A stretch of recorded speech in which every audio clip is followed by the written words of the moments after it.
mabigat at matibay ang hawak. Ang leon ay umungal na puno ng lakas, habang handa rin sa laban ng katawan na tikas. Nagpo sila sa harap ng maliwanag na ilaw, habang judges ay tinitingnan ng bawat galaw. Si Donkey ay nag-flex ng may kumpiyansa, habang leon ay sinusubukan ding magpakita. Sumabog ang sigawan ng hip hooray! Si Donkey ang nanalo sa huling araw na yun. Lakas at tawa ang nanaig sa buong show. Si Donkey ay nagsanay sa him.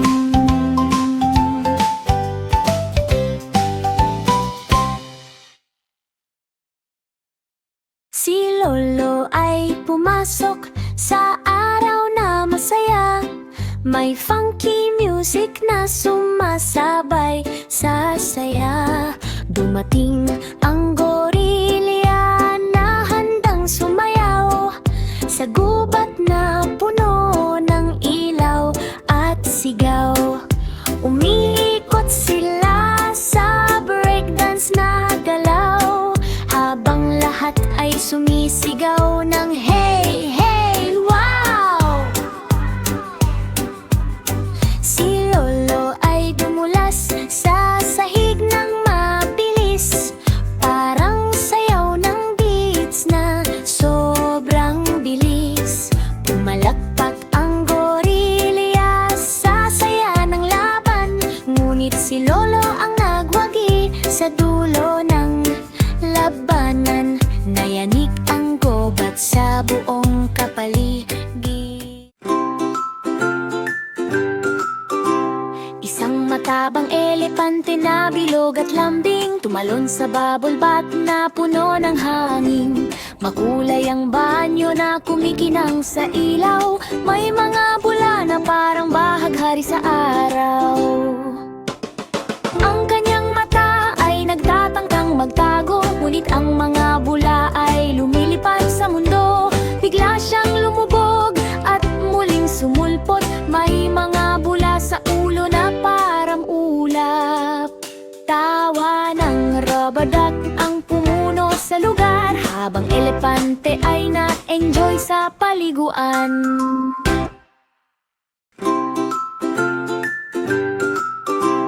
Isang matabang elepante na bilog at lambing tumalon sa bubble bath na puno ng hangin. Makulay ang banyo na kumikinang sa ilaw, may mga bula na parang bahaghari sa araw. Ang kanyang mata ay nagtatangkang magtago, ngunit ang mga bula ay lumilipad sa mundo. Bigla siyang lumubog at muling sumulpot, may mga bula sa ulo na parang ulap. Tawa ng rubber duck ang pumuno sa lugar, habang elepante ay na-enjoy sa paliguan. Isang pagong na gumagalaw sa ninja na paraan, sa gitna ng hukbo ng robot na bakal. Ang robot army ay nakahanay sa kulay abo, may mga mata na kumikislap na parang apoy. Umikot siya at sumalakay ng mabilis, habang gears ay lumilipad sa paligid ng mundo. Ang kanyang shell ay sumabog sa tapang at lakas, habang robot ay nababasag sa bawat hampas. Nagdiwang ang mga bayani sa malayo, habang kapayapaan ay muling bumalik. Ang pagong ang nagliligtas sa mundo ngayong araw.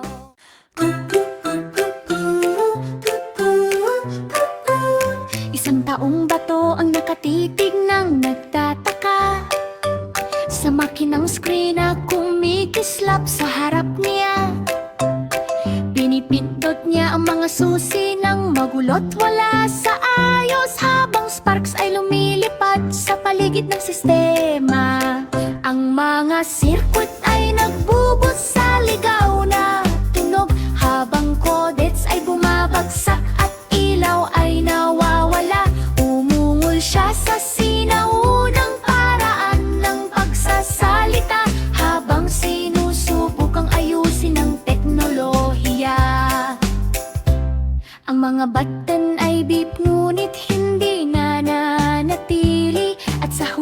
ang sistema ay tuluyang nasira.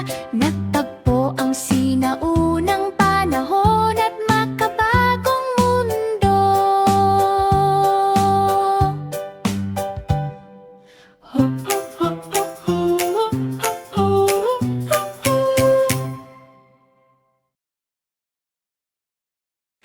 Isang taong yelo ang tumayo sa nagyeyelong bay. Sa loob ng bulkan na sumasabog ng apoy, ang dragon ay umungal sa naglalagablab na galit, habang lava ay dumadaloy sa paligid ng mundo. Ang kanyang mga braso ay yelo at lamig, habang init at lamig ay nagsimulang maglaban.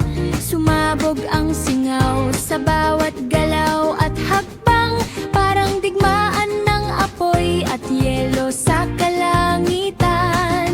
Hindi siya natunaw kahit matinding init ng laban, at nanatiling matatag hanggang sa katapusan.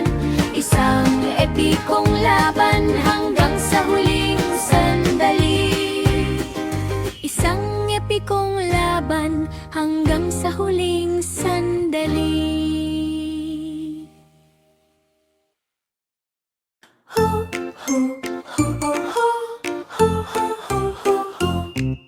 Isang dinosaur sa piloto na paraan, pumasok sa jet na parang laruan. Maliit na cockpit na makintab at kulay abo, habang ulap ay mabilis na sumasabay sa mundo.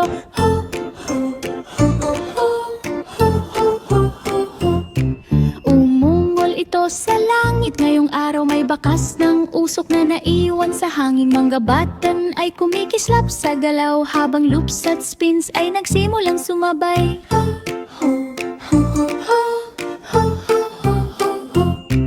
Sigaw ng saya ay huray sa himpapawid, ang jet ay lumipad ng walang pahinga. Ang langit ay naging kanyang racing arena.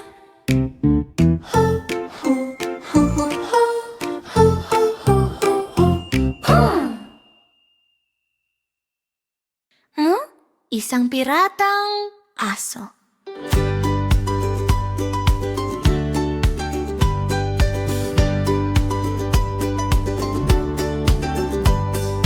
Isang piratang aso sa dagat na malawak, nakakita ng submarina sa kailaliman. Ginto sa loob ay kumikinang at umaalon, habang bula ay lumulutang sa paligid.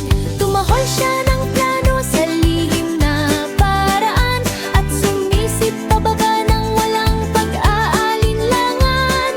Kuminang ang kayamanan sa tubig na kulay abo, habang isda ay nakatingin sa kakaibang kwento.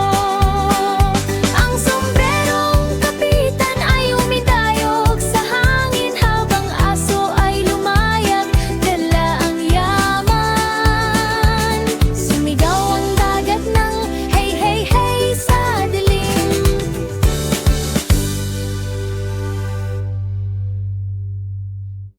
Ang manok na pulis ay nagpatrol sa kalsada, may makinang bad ginadala-dala.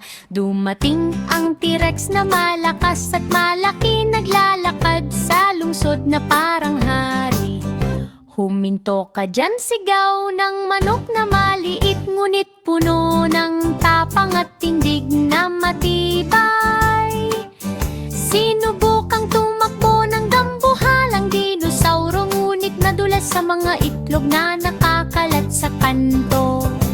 Nagdiwang ang mga tao sa tagumpay ng batas, bumalik ang kapayapaan sa dulo ng oras.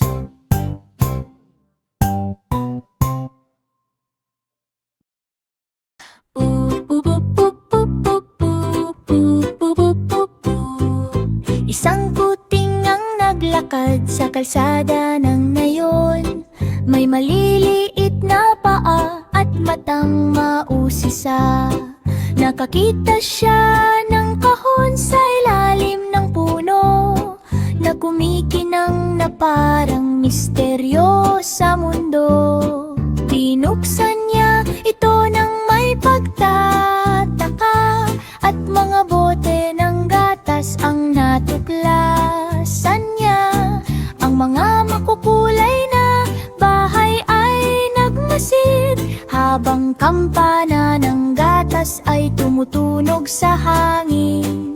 Ang kuting ay umungol sa tuwang totoo, habang kayamanan ay kumikinang sa liwanag. Ang nayon ay nagtapos sa payapang saya.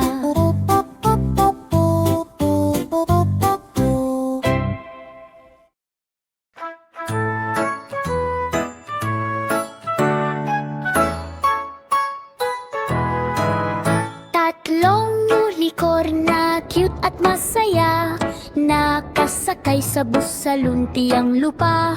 Makulay na nayon ang kanilang tanaw, parang candy ang ulap sa kanilang harap.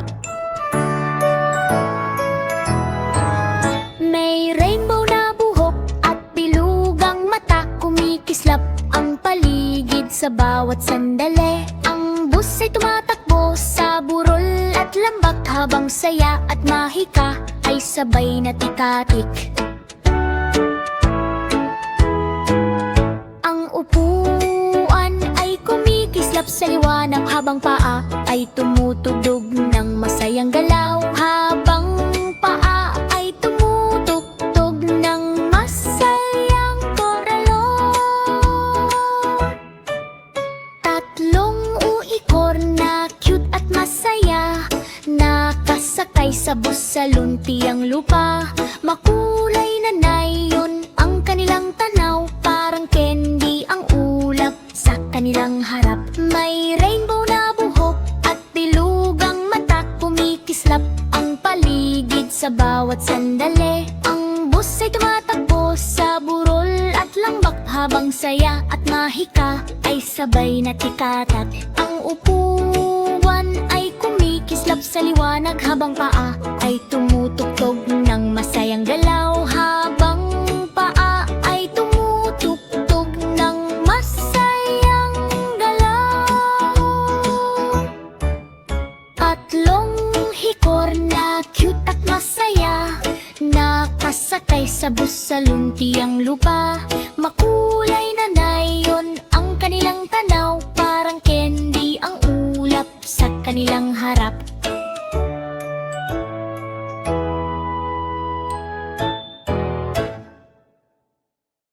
Isang galip na tupa na mataba ang katawan, sumugot sa tangke na parang kidlat ng hangin. Yumanig ang burol sa lakas ng sigaw, habang alikabok ay umaabot sa ulap. Ang kanyang mata ay puno ng tapang, parang bagyong handang sumabog sa lupang tahimik. Boom! Ang headbutt sa hangin ay sumabog, ang tangke ay umikot na parang laruan lang. Nagsaya ang nayon sa tagumpay na iyon, ang tupa ang bayani ng araw na iyon.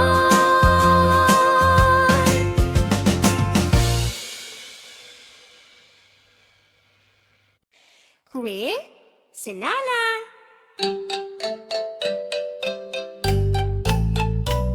Si Lola ay nag-skate sa makulay na kalsada, sa gitna ng saya at liwanag ng umaga. Dumating ang school bus sa kanyang daraanan, kaya siya'y handa sa isang malaking tapangan. Umikot siya sa ere, napang ang hangin, nag-flip ng mataas sa ulap na malambing. Sumigaw ang tao ng go go huray, habang gulong ay umiikot sa sayaw ng saya.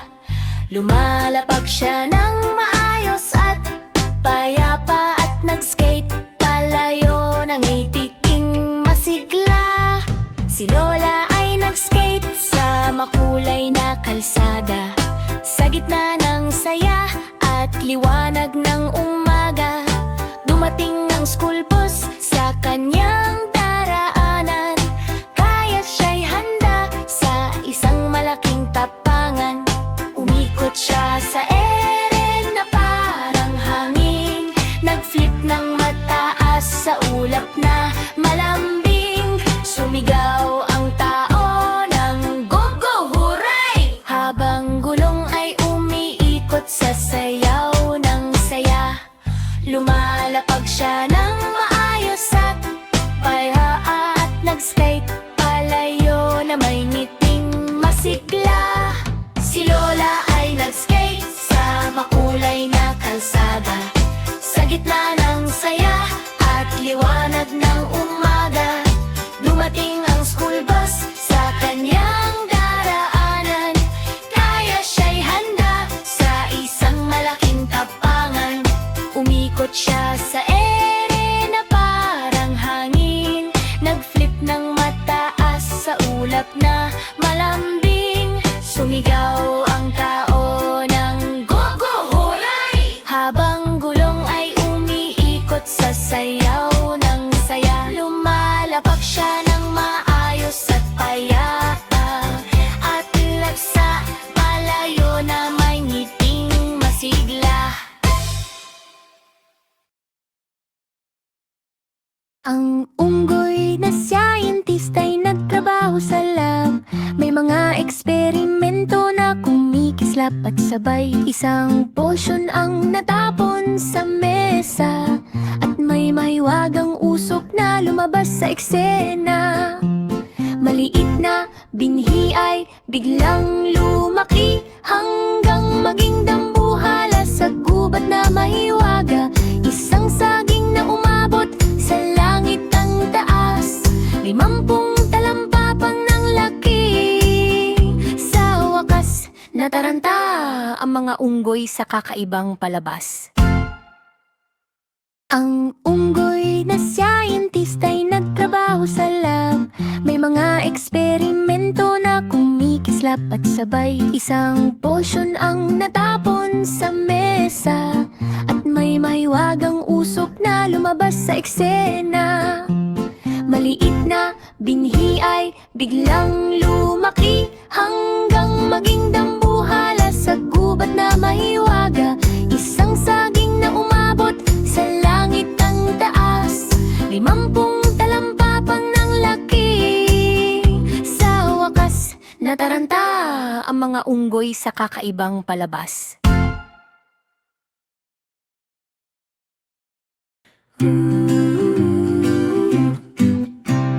Isang matabang tuta sa kubirta, may bilugang mata na puno ng sigla. Makukulay na alon sa malawak na dagat, habang barko ay lumulutang sa ulap. Umikot ang barko sa alon na malakas, habang si Aguls ay sumasabay sa galak. Maliit na paa ang suot na sombrero, ang buong crew ay masayang totoo. Kuminang ang kayamanan sa gintong liwanag, sa ilalim ng langit na maliwanag. Ang tuta ay kapitan ng barkong masaya.